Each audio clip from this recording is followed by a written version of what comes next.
So joining me right now is Democratic Congressman Adam Schiff. Sir, it's great to have you here. A lot to talk about this morning, and let's just dive right into bring everybody up to speed on where we stand with 9 days out on the sequester. Interesting, though, with the Wall Street Journal piece out by John Boehner, Jay Carney has tweeted out saying that Speaker Boehner is rewriting history in the WJS op-ed, forgetting he said I got 98% of I wanted when he and 173 House Rs voted for the sequester. Are you surprised by the game of chicken that's being played right now in Washington, D.C., especially when it comes to the amount of cuts that are coming on March 1st? Thomas, I wish I could say I'm surprised, but we've seen enough over the last year and a half not to be surprised by yet another impasse. And, I think this is really a lot about the Speaker managing the Republican members of his conference. They want cuts. They're, frankly, embracing the sequester, many of them.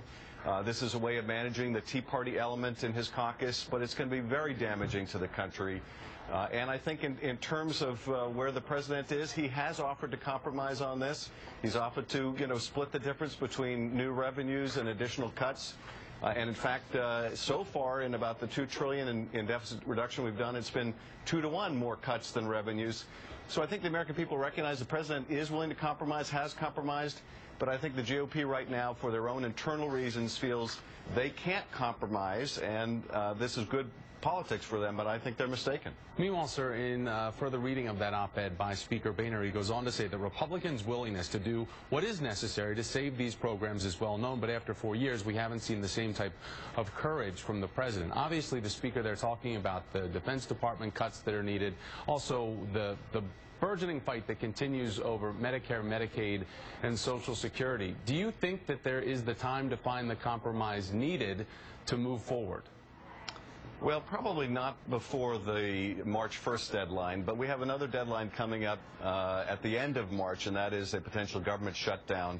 And my guess is that the fix to the sequester will be rolled into a fix on the government shutdown issue, and we'll have at least a year-long plan. I hope at least a year long.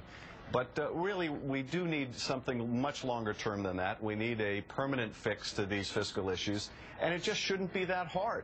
If both parties are willing to compromise, it really isn't that hard. It's not pleasant because we're not making a lot of new investments. It's mostly cuts and new revenues. But frankly, it's what the Congress is supposed to be doing, is making these tough decisions. Right now, though, I think the difficulty is the president and Democrats in Congress don't really have a negotiating partner. The fight is within the GOP itself, and this is most clear within the House, where the Speaker's trying to remain Speaker, trying to keep control of his conference. And until they become of one mind, it's very hard to know who we're negotiating Sir, with. I want to talk about that, the negotiating partner aspect of this, because the Washington Post, Matt Miller, has an article, and the title is Dumb and Dumber on Sequester, so not very forgiving right there. But if you look at this, Matt says it's hard to know which is stupider, the coming sequester cuts or the arguments being made to avoid them. So as you talk about not having a good faith negotiating partner, is it more about 2014 and the midterm elections than it is about doing the business that's at hand? And basically the business at hand that was put together and approved, most of the DNA is held by the Republicans on this sequester. Well, it is more about politics than what the nation needs, because they are dumb cuts. They're across the board. They're indiscriminate. They cut good programs equally with bad programs. They cut efficient programs with inefficient ones. It's the last way that you would want to make reductions in our deficit. So at least I think that both parties agree on that, but I think that for the GOP, and I don't know whether it's looking forward to the next midterms or looking backward at who they think elected them to their gerrymandered House districts, but many of my GOP colleagues feel that they have a mandate to shut down the government, to just say no at any cost, and they're willing to shed jobs. They're willing to put unemployment on a back burner in order to do it.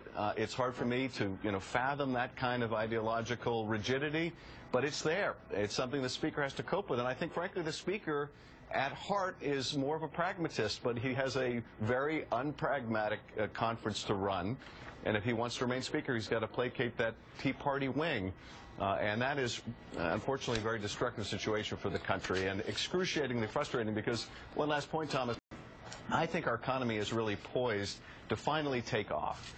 If the government would just get out of the way and stop manufacturing these crises every month or 3 months or 6 months. And it isn't rocket science. It's something that has to be done. And I hope the president, going over the heads of Congress and appealing to the American people, will put the pressure on the GOP to come to the table and agree to a reasonable compromise. Congressman Adam Schiff, sir, thanks for your time this morning. I appreciate it. Thanks, Thomas.